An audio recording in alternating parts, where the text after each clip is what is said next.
You're here for a setup for Canada in F1 22. Let's take a look at the setup.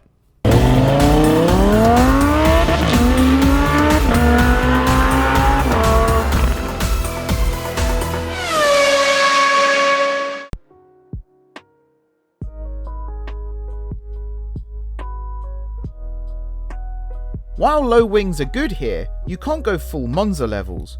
We've gone with 1327 wings to keep the car nicely planted through the chicanes and slower corners.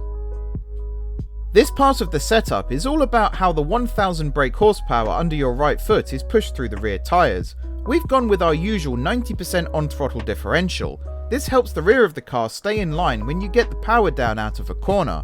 The 54% off throttle differential will give you some nice rotation on the brakes as you go into these slower corners, especially useful for turn 2 and the hairpin. The suspension geometry meta doesn't seem to have changed from F1 2021. We're running -2.5 and -1 cambers, along with 0.05 and 0.2 toes.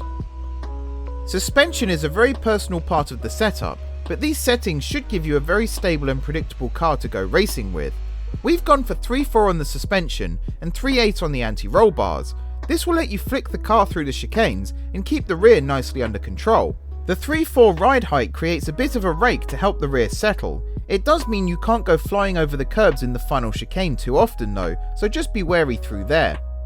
Stopping power isn't too crucial in Canada, but why skimp on it? We've gone with 100% brake pressure and 50% brake bias to give you the most braking performance possible. Of course, this comes with the risk of lockups, and if you aren't able to avoid them, then drop the brake pressure a few points. The new Pirelli rubber is a tough one to figure out. However, we found good performance from 23.3 psi on the fronts and 22.3 psi on the rear tyres.